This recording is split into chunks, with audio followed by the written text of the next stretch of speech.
Here's a day in the life of a farmer with empty fields.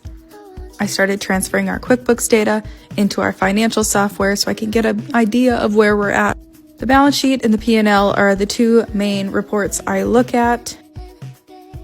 I only got as far as the balance sheet today. Lots and lots of inputting numbers. I really wish I was him right now. I had somebody at church ask me yesterday why I haven't been posting, and I have been MIA on here, but it's been so nice out that we've been trying to get as much done as we can outside. I spent a lot of time cleaning, the combine and the other harvesting equipment, getting that ready to get down to the dealership to get serviced and inspected for the year. The trucks are down there getting DOT'd. Our gator quit working, so that's down there. But we only have a small Quonset here. We don't have a big enough shop to fit our equipment, so that is one thing our farm has to do, is bring things down to get serviced. Everything's situated in what bins it needs to go in last week.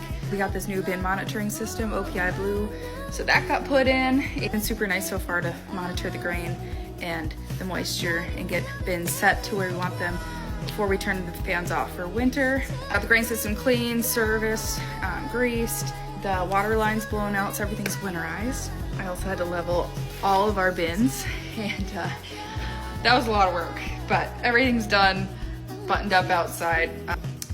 Besides checking cows and fence and stuff, the outside work's done. Now the real fun begins. I know people think that once the fields are empty that the farmers do nothing, grain farmers do nothing all winter. The fields are empty, but my brain will not be empty.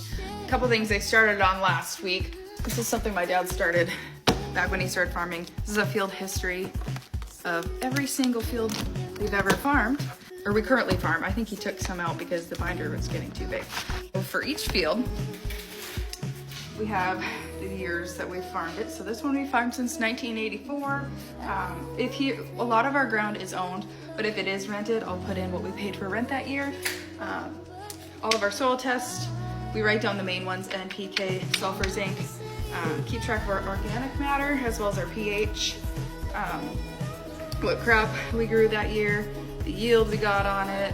Here's if we broadcast any fertilizer, if we put any fertilizer down with our cover crops, we put that in there, as well as what cover crops we put down, and then just like notes about the year. So like this year we had a wet summer but a really dry fall, so I put that in there. And then we map our fertility levels back since 97 is as far as we could get back on this, as well as our organic matter. Now I will say, you can see the trend is moving upward. The hard part with the soil tests that I found is it all depends on where you pull the samples from. So that one kind of jumps all over the place, but overall is trending higher, which is fun to see with our practices. I'll put the actual soil test in there. Field gets manure on it. Put the manure report in there, and then a map of where we put it, the gallons that were put on per acre, how many acres, as well as the analysis of the manure. And then this field is our yearly history. It's harvest data from all the years.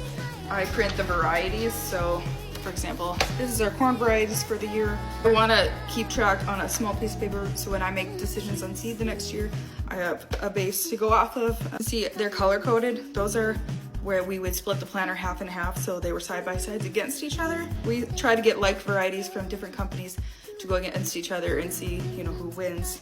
This gives me a guideline of what ones I liked for the year, what ones I would try again, which ones I'd throw out. So we do that for corn, our soybeans, and our wheat. And then here is our yields since my dad started farming in high school, 1979. We have the acres that we farmed of each corn, soybeans, and wheat that year. He had other crops in there at other times, but they are not in there. Yield, what the price was, the elevator at certain dates. So for wheat, it's August 15th. For beans, it's October 1st, and corn, it's October 15th, as well as the moisture. In the last couple years, we've been in a dry cycle. Prices significantly gotten down this year, which is super fun. Tax planning is yay. And our yields, and then I'm able to calculate a 10-year average and a 5-year average. Got a call the gator was ready, so I cruised that on home. It's so nice to be a mile away. I also just met with the technician on the combine, and no major repairs, so awesome. And I really needed an adjustment after being in the combine for a month.